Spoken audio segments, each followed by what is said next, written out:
I'm going to confess straight away that I may occasionally have to pace up and down the stage, which is not an excess of artistic feeling, but rather the fact that I had an operation on my back a couple of weeks ago, and I'm not supposed to stand for longer than 2 minutes.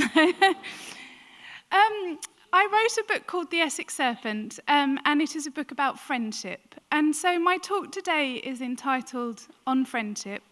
And I want to tell you about the little true story that I heard a few years ago, which obsessed me for a while, and which became a source of inspiration for me as I wrote The Essex Serpent, and also as I've continued to think about my work and about my life.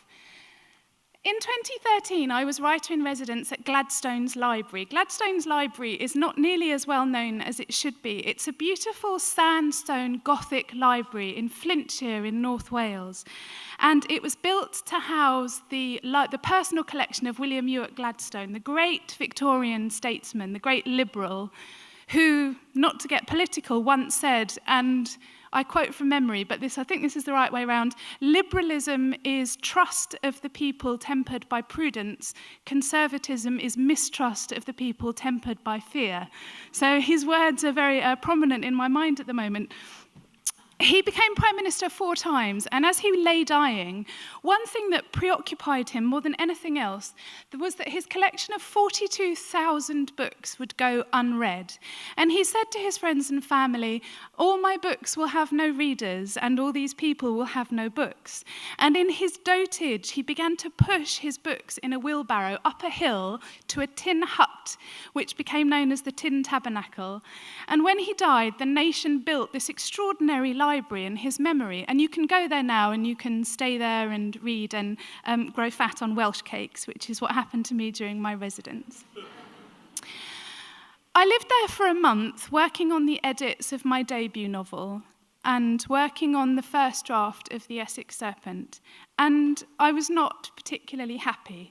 My first book had been rejected over and over and over again until I was convinced that the one thing that I thought would give my life any meaning could never happen. Eventually I found a wonderful publisher, but it was to be in almost 2 years before my book was published. And Gladstone's Library opened its doors to me as a writer, and it was there that I really felt that I was a writer. And one day I was sitting in the dining room reading a book of Tennyson, and never one to miss out on an opportunity to be staggeringly pretentious. It was not a nice penguin paperback edition of Tennyson. It was a blue leather hardbound book of Tennyson. And a red-headed girl came and sat next to me, and she looked at my copy of Tennyson, and she gestured at the painting of Gladstone on the wall, and she told me a brief story. And that story obsessed me, and I researched it over and over, and that's the story that I'm going to tell you in, I think probably I only have about 3 minutes left this evening. I'd like you to imagine I have 3 objects with me. A Euclid textbook from the 1830s, which is bound in pale brown leather, a plate of anchovy and butter sandwiches, and a valley in the southwest of France. So these 3 objects are of great importance to this story. William Ewart Gladstone went to Eton, and while he was at Eton, he developed a passionate friendship with a young boy, and this boy's name was Arthur Henry Hallam, which will ring bells with all of you because you're all fantastically well educated. His passionate friendship with Arthur Henry Hallam was absolutely extraordinary. They missed each other so much during the holidays that they sent each other desperately terrible poetry about how they longed to be back together again. But they would also be true schoolboys, and they would bunk off school and row boats in skiffs up the river near Eton, where Hallam, who was much, much more exciting than poor staid old Gladstone, would terrify his friend by jumping from a bridge into the river, threatening to break his neck in the shallows. The more I became obsessed with this story, the more people found out that I was obsessed about it. And one of the Gladstone's librarians handed me a Euclid textbook This textbook had been William Ewart Gladstone's textbook at Eton in the 1830s. It was this Euclid, and written in the back, there is a terrible caricature of a schoolboy in the Eton uniform that we would all recognise, with the wing collar and the tailcoat, but with an enormous bulbous nose, and written underneath it says Hallam for not locking the door. And I've been thinking about this for years and wondering what Hallam was doing behind a door that should have been locked. I wouldn't like to venture any further.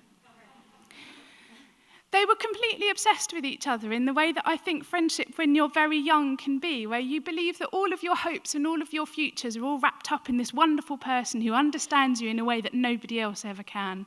Unfortunately, as happens to all of us, they grew up. And Gladstone's father very much wanted him to go to Oxford, and Arthur Henry Hallam's father wanted him to go to Cambridge.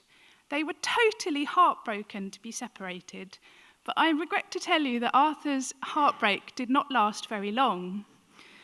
After a while, he began to be told about this incredible young poet. They said, "Arthur, you've got to meet him. His poetry is very nearly as good as yours. His name is Alfred. We meet in a society called the Apostles, and we eat anchovy and butter sandwiches, and we discuss the matters of the day." And Hallam, forgetting about Gladstone, went along to a meeting of the Apostles, indulged in a plate of anchovy and butter sandwiches, looked across the room, and beheld Alfred Lord Tennyson.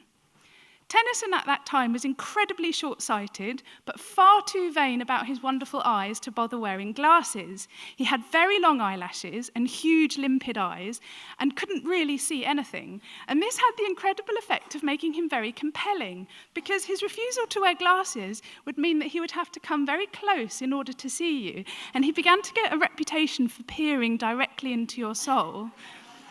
These two young men met and fell in love in a platonic sense, we believe, as ardently as he once had with Gladstone.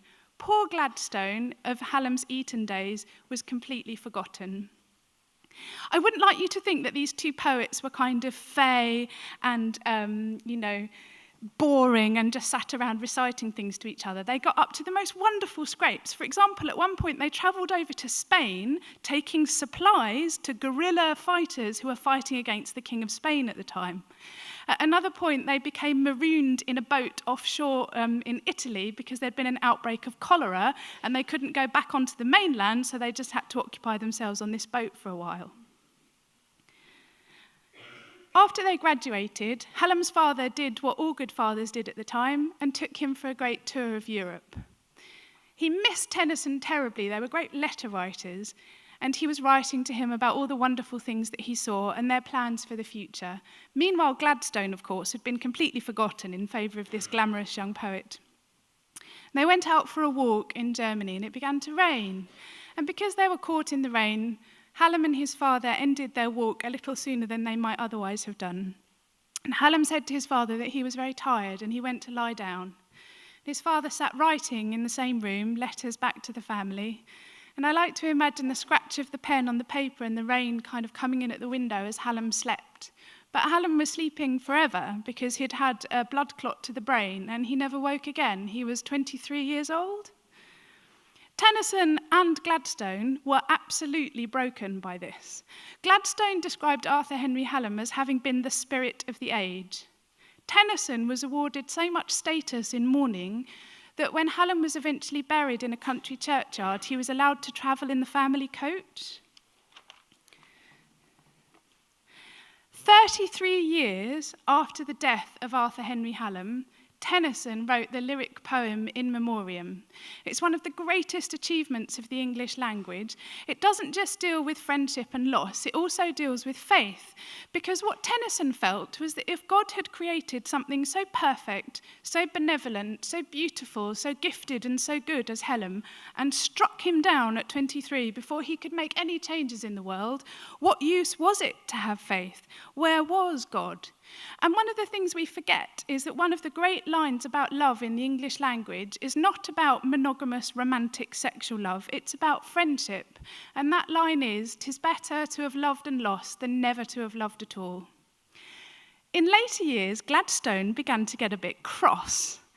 He once said something along the lines of, Tennyson can paint his grief in pretty colours and put it in a gilded frame. So he felt really annoyed that not only had Tennyson wrenched his best friend from him in his early years, but had also 33 years later gone on to write this extraordinarily long poem, so that everyone associated Arthur not with his first friend, with whom he'd swung in the river while they were bunking off their Euclid, but with his second friend, Lord Tennyson. Extraordinarily, in their later life, William Ewart Gladstone and Alfred Lord Tennyson began to meet. They never met until decades after the death of Hallam, and they met in Harden, which is where Gladstone's library has been built, and they would walk around the grounds of Gladstone's library bickering. And there were a number of subjects that they agreed they could not talk about, namely the Irish question, which they differed on very violently. But they used to bicker also about who had loved Hallam best. Had it been his first friend, who after all had known him in his formative years, or had it been that glamorous, long-eyelashed poet who had nicked him over a plate of sandwiches? In time, the ghost, as I like to think of it, of that lost young man, bonded the two old men together very, very strongly. When Tennyson lay dying, he turned to his son. His son's name was, of course, Hallam, and he held his son's hand, and in his confusion, he said, "Tell me, am I not walking with Gladstone in his garden while he shows me his trees?" So friendship, to me, has never been better demonstrated than in this wonderful love triangle between these three men, the boy who died before he could make any impact on the world, one of the greatest statesmen that we have ever seen, and one of the greatest lyric poets of our language. The more I looked into it, the more I began to see that friendship used to be a subject of art. It used to be something that people thought about with the intensity and with the depth of intellect and the depth of feeling that we now accord romantic love and sexual love. And I've got a couple of minutes left, and I want to read to you some quotes that I found during my research into friendship. And I'm going to read to you also a very, very brief, I promise it's not the whole of In Memoriam, a very, very brief poem by Tennyson about Hallam. Keats, when he wrote to his friend Richard Haydon, a painter, in 1818, who, as far as we're aware, wasn't even one of the main friends, like Joseph Paul, who made a big thing about how much of a friend he was with Keats. I think it was Joseph Paul. Keats said to this painter, "Believe me, I have that sort of fire in my heart that would sacrifice everything I have to your service. I speak without any reserve. I know you would do so for me. I open my heart to you." Can you imagine this being the Lexis of friendship nowadays? It seems to me to be almost inconceivable. Samuel Taylor Coleridge went on holiday to Germany, and he professed in one of his letters that he was slightly appalled at how German men would drink far too much and link arms in the streets and be terribly affectionate with each other. He then concluded the same letter by saying, "My whole being so yearns after you that when I think of the moment of our meeting, I rush into your arms and embrace you." Emily Shaw, writing of her friend Matilda Warren in 1937, said, "I love her more and more. It is difficult to stop my pen when I begin writing of her." And all of these friendships, so far as we are aware, are not sexual relationships, but largely very, very intimate platonic relationships. Michel de Montaigne, the great French essayist, was told that there was a man called Etienne de la Boétie with whom he would get on famously. In middle age, these two men had heard about each other so much they thought, "Do you know what, we're just going to have to meet, get it out of the way, we'll probably hate each other, but, we'll have tried." They met and they adored each other. Etienne died fairly young, and Montaigne was heartbroken, and he wrote an extraordinary essay on friendship, a quote from which is the epigram to the Essex Serpent, and seems to me to sum up the nature of friendship, which is this: "If I were pressed to say why I love him, I can say no more than because he was he and because I was I," which is one of the most extraordinary statements I've ever heard, I think. And I'm just going to finish with our third artefact, which is this valley in Cauteretz. And one day I want to make a pilgrimage there, but ironically, I can't find a friend who's prepared to go with me. This is where Tennyson travelled with Hallam, and he wrote this wonderful poem. And Tennyson has fallen somewhat out of favour, but I'm not having it. I'm going to try and have him brought back. We are unaccustomed or slightly embarrassed by the Lexis of 19th century poetry, I think. But actually, if you peer through it, you can see the most extraordinary depth of feeling. So this is in the Valley of Cauteretz, which Tennyson, as an old man, wrote about his best friend who died 32 years before. All along the valley, stream that flashest white, deepening thy voice with the deepening of the night. All along the valley where thy waters flow, I walked with one I loved 32 years ago. All along the valley while I walk today, the 32 years were a mist that rolls away. For all along the valley, down thy rocky bed, thy living voice to me was as the voice of the dead. And all along the valley, by rock and cave and tree, the voice of the dead was a living voice to me. Thank you very much.